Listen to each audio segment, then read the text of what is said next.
E aí o quintal produtivo, eu acho que ele entra como elemento patrimonial. Vixe, só estou eu agora aqui, até o seu Beré já se foi. Pois é, eu tô aqui, Pronto, mas fechou a sumiu câmera, minha né? imagem. Tá bem. Então, quando a gente fala do quintal produtivo, a gente fala da colheita, do crochê, todos esses são saberes e fazeres que eles têm um impacto diferente no meio ambiente. É diferente, por exemplo, quando você você tem ali da última vez que eu fui, eu conversei muito sobre pequenos animais, né, as cabras, os bodes e tal. Eu lembro que a gente teve algumas boas conversas. É diferente você criar uma cabra e um bode de um boi. Um boi ele produz muito mais o que a gente chama de pegada de carbono do que uma cabra e um bode. Ou seja, ele é muito mais danoso para o meio ambiente, no formato como o ser humano vem criando, do que uma cabra e um bode. Então, a experiência dos quintais produtivos, ela é uma experiência que ela não alimenta o agronegócio, ela é uma experiência que ela diversifica a produção, ela diversifica a alimentação, ela diversifica a possibilidade dos nutrientes, e ela é autossustentável. Então, nesse sentido, né, acaba que os próprios quintais produtivos, eles são experiências patrimonializáveis das populações de Catingueirinha e do entorno. O próprio uso da água, o remanejo do uso da água, né? A divisão das águas cinzas com as águas negras para o uso de biodigestores e bioáguas nesses quintais, eles acabam favorecendo uma outra dinâmica e percepção do mundo, que é essa percepção em que eu me importo com o mundo, né, em que eu estou nesse mundo, diminuindo a minha pegada de carbono, diminuindo o impacto que entenda, quando eu falo de pegada de carbono, é que todo ser humano ele precisa ali de uma quantidade de nutrientes para ele sobreviver, que é em torno de 2.000 calorias por dia. Os nutrólogos, né, os nutricionistas falam disso. Mas, hoje em dia, segundo o professor Alexandre Costa, existe uma média de 200.000 calorias por indivíduo.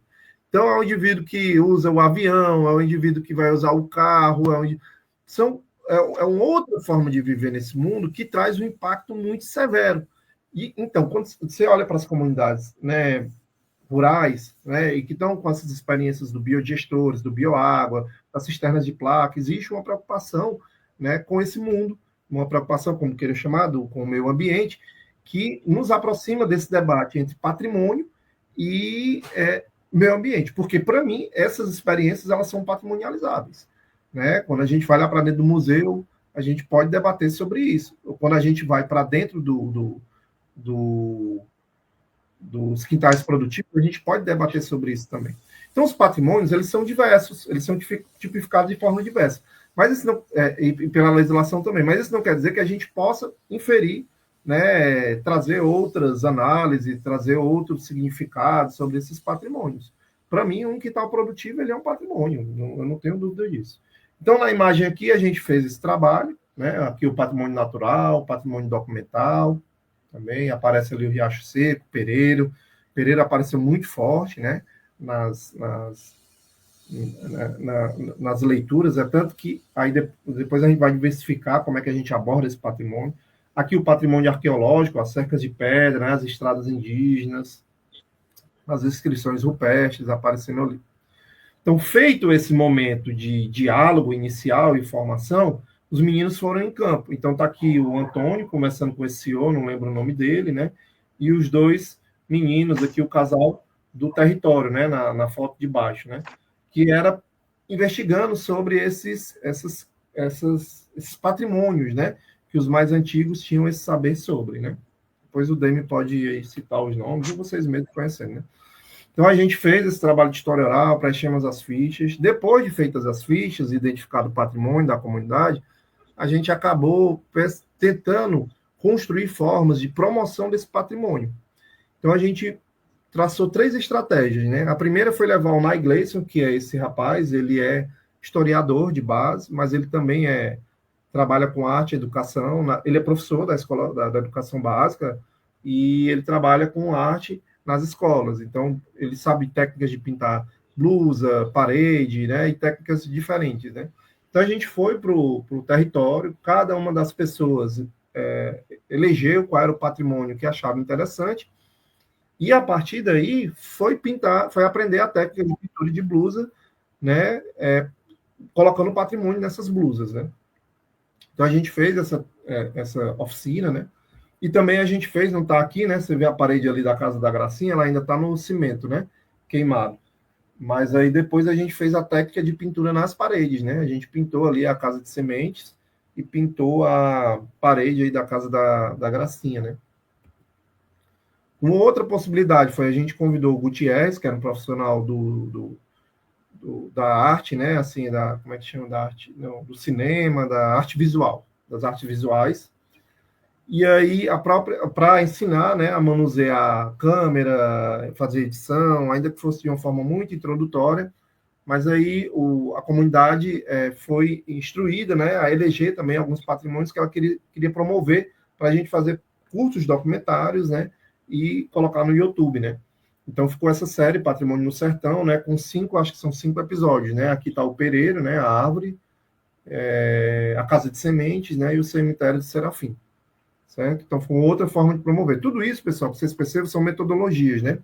E eu acho que aqui, ó, a gente não combinou, né? Mas aqui está bem a imagem, né? Os meninos no entorno da árvore, né? A proteção da árvore, né? A proteção do meio ambiente. Educar a criançada nessa perspectiva ambiental, eu acho que é muito interessante, né? Na segunda imagem aí, tem a menina segurando as sementes, né? Então, da casa de semente, né? Então, fugir dessa perspectiva, né, do agronegócio, em que as sementes são modificadas geneticamente, né?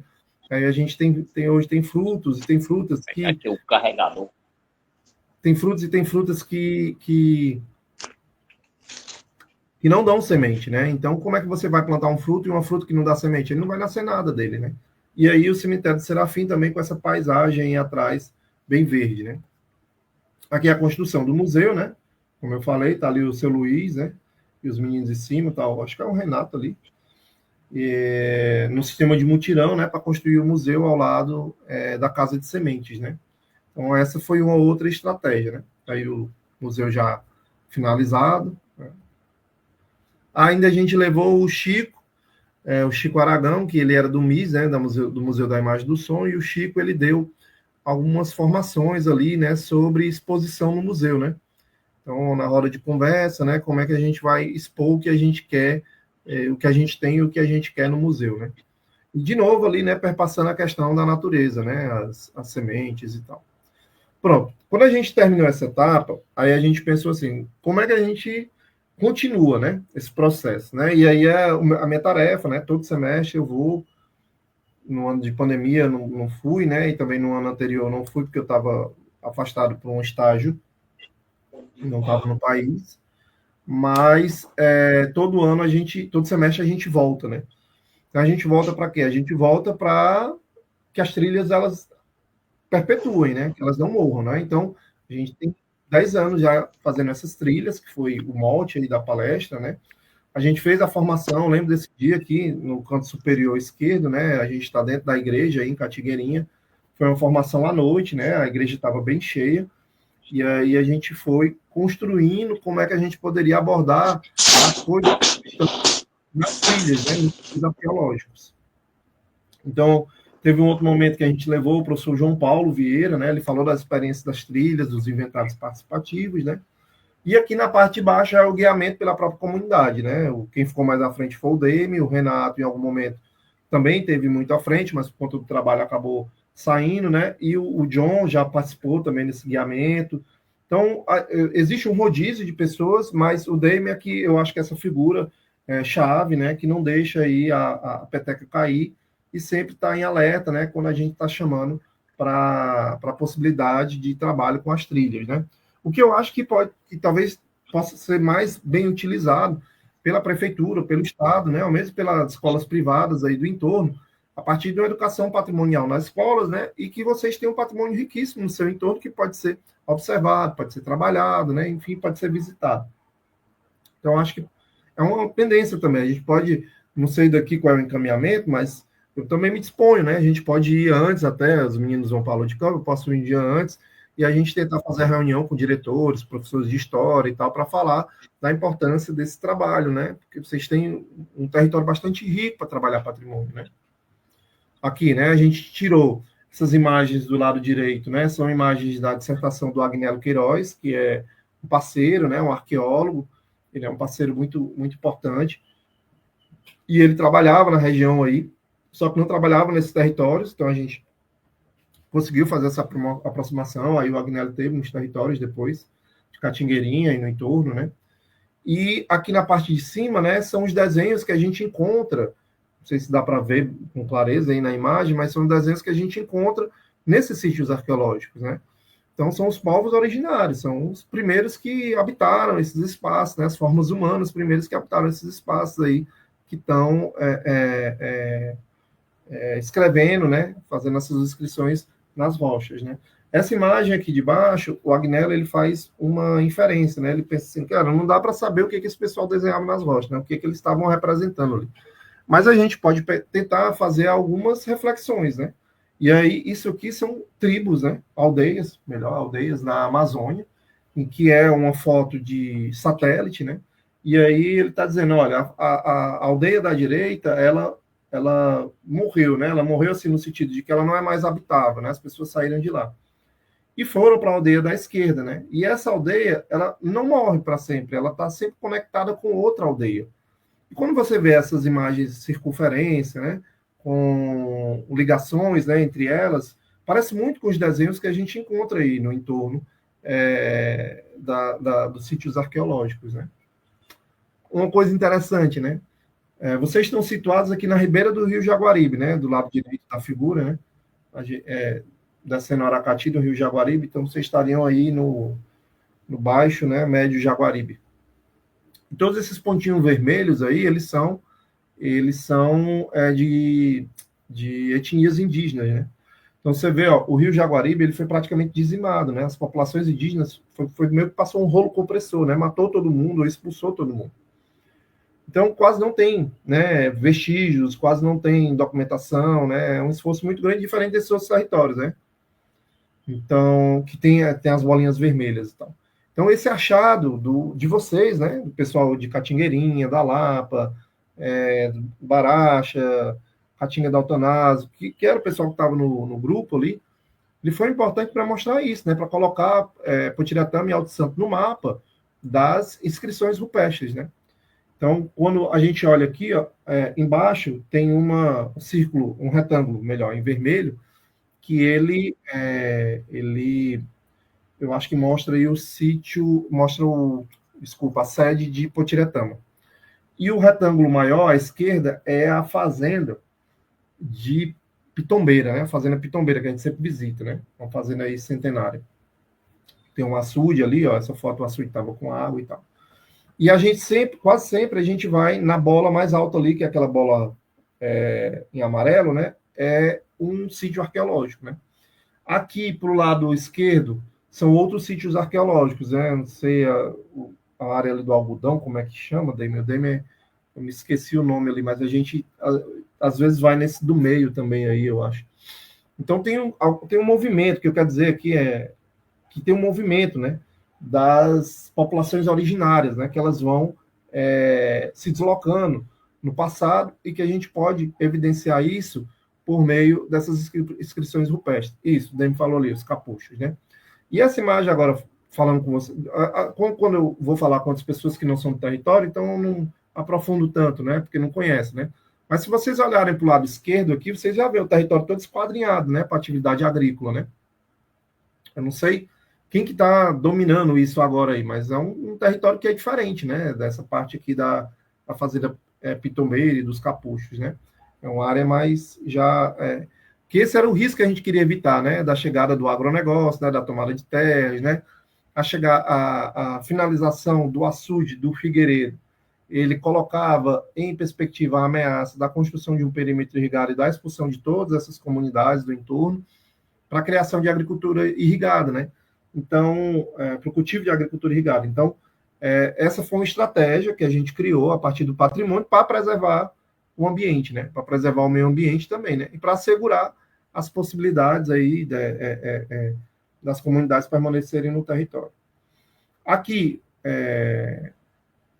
eu tenho duas imagens, né? Uma é lá no tabuleiro do norte, salvo engano, ou ou é no tabuleiro do norte ou é na Caatinga Grande. Eu acho que é no tabuleiro do norte, que é uma do Bioágua, né? E a outra é no Cumbe, né? Na região do Cumbe. Pronto, é na Caatinga Grande. É o Júnior, né? Que está aí. Então, aqui é no Cumbe, né? No Rio Jaguaribe, né? Aí eu estou colocando aqui possibilidade de abertura. Quais são as possibilidades de abertura? As possibilidades de abertura são aquelas de que a gente não precisa estar em sala de aula para aprender. A gente pode aprender com as populações do território, a gente pode aprender com o que elas têm a ensinar e a gente pode sair da sala de aula, né? Aqui foi uma experiência lá na Chapada do Apodi, na comunidade, não vou lembrar o nome, mas é a comunidade que o Pereira mora e que as gêmeas moram também. E aqui é a finalização da atividade, né, dizendo como que a gente está entrelaçado, né? Eu acho que pensar o meio ambiente, sabe, pensar a natureza, é um pouco isso aí que está nessa imagem, que é desse cordão, né, todo mundo interligado. Se você tem 3 ou 4 que soltam o cordão ele se esvai, né? Ele acaba caindo. Então, a ideia que se tem do meio ambiente hoje é essa, a gente não está desconectado do meio ambiente, não, a gente está super conectado. E a gente está preso, né, nele, né? Então, se a gente não contribui, não percebe isso, essa teia, ela tende a cair, né, a morrer, e a gente vai com ela, né? Se a gente precisa segurar ela. Deixa eu aproveitar a oportunidade, e aí eu mostrar para vocês, porque assim, eu tenho um carinho muito grande pelo território, né, de Putiretama, de Alto Santo, né, que foram os primeiros aí. A gente, quando eu comecei a trabalhar nisso, eu sempre trabalhava um pouco ansioso, assim, até mais do da conta, porque eu não tinha certeza se essa metodologia ia dar certo, se era mais adequada, mas olhando de hoje, a gente tem publicações também sobre isso, olhando de hoje, foi muito bom, sabe? Eu acho que assim, foi uma experiência muito bacana e que trouxe bons resultados, tanto que a gente sempre volta, né, para o território, e ela foi pioneira, né? Ela, pelo menos para mim, ela se viu muito assim, até para que a gente pudesse desbravar outros territórios sem mais tanto receio, tanto custo, né?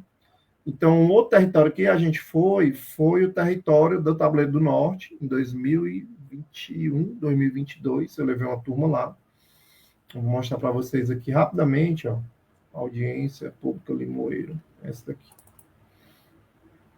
Vou mostrar para vocês rapidamente que do trabalho lá do Limoeiro, Limoeiro, o trabalho lá do Tabuleiro do Norte, a gente acabou fazendo um livro. Lá a demanda qual era?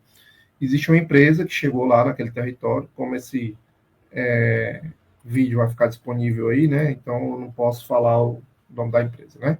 Mas todo mundo sabe qual é a empresa. E existiam várias denúncias, né? Que essa empresa estava utilizando muito agrotóxico, né? E estava fazendo muito mal para o território em si e principalmente para as abelhas, né? Porque é um território muito rico de apicultura, né? É um território muito rico de apicultura. Então a gente pensou assim, como é que a gente vai trabalhar, né, nesse território? A gente trabalhou a partir dos... Vocês não estão vendo aí, né? Não está mudando. Deixa eu tirar aqui, pronto.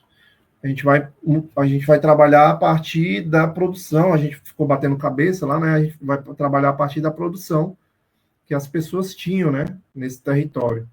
Então a gente chegou a um cálculo, a partir das memórias da produção de cada um dos apicultores, né? Que era a produção de mel pelo número de colmeias, né? Isso dá uma média de produção de mel por colmeia. E a partir daí a gente foi investigando cada uma das comunidades. Você vai ver as comunidades aqui, como o Sítio Futuro, né? Está lá embaixo. Não, o Sítio Ferreira, está lá embaixo. O SF é o penúltimo, que está marcado com a seta vermelha. Ele teve uma perda de produção de 87%. Então, assim, foi um impacto muito forte, né? Vou mostrar para vocês aqui um outro slide, ó. Esse daqui, ó, esse slide aqui, em laranja é a quantidade de colmeias, né? Que eram colocadas por esses apicultores, né? Então vinha uma produção muito boa, né? A quantidade de colmeias ela vinha subindo e a quantidade de mel produzido também vinha subindo. A partir do momento que se tem a instalação dessa empresa, 2019 para 2020, a queda é muito forte. A produção, a instalação de colmeias ela continua subindo, ou seja, os apicultores estão trabalhando, estão colocando as colmeias, mas existe uma queda muito forte na produção de mel. Não sei se dá para ver aí, mas a produção de média de mel por colmeia era de 23 quilos. Ela cai para 9. Né? Então, o que acontece? As abelhas vão morrendo. Né? Simples assim. Existe uma projeção que a gente fez, ó, a prospecção era de ter 68 toneladas, né? 68 mil quilos de mel, 68 toneladas em 2021. Mas teve 25, teve menos da metade, né? Aliás, quase um terço, né? Então, assim, houve uma pocada muito forte lá. E aí a gente fez, né? A gente mapeou quem é que vivia da atividade agrícola, né? A gente identificou, as empresas ali estão plantando algodão, estão usando correntão para desmatar, né? Fazer a supressão da fauna e da flora. A utilização, esse trator aqui, ele abre os braços para um lado e para o outro e vai jogando veneno em 35 metros, assim, de forma simultânea, né? Os drones, né? Muito uso de drones gigantes e tal. A empresa usando muito veneno. Isso aqui é o plano de regularização ambiental da empresa. São 26 tipos de veneno que ela utiliza lá. E químicos, né? Venenos e químicos, né? A gente pegou a Caritas conseguiu lá a amostra de algumas colmeias, né, que tinham morrido, abelha, e mandou essas amostras lá para a Fiocruz. E a Fiocruz diagnosticou, né, que as abelhas estavam lá com entre 3 e 6 tipos de veneno no corpo delas, né. A gente produziu um livro, né, que ajudou, a gente ficou muito feliz, que ajudou ao Ministério Público, né, a pedir a compensação dessas famílias e tal, né. Então, essa foi uma outra metodologia, sabe, Demi, e os demais. Aqui a gente pode trabalhar com patrimônio ambiental, a defesa desse patrimônio e tal. Isso aqui é uma. Eu não vou apresentar para vocês, eu estou só mostrando aqui as possibilidades de trabalho, né? Uma outra mais recente é essa daqui. Energia limpa para quem? Deixa eu parar essa produção aqui, parar essa transmissão e colocar outra. Interromper o compartilhamento.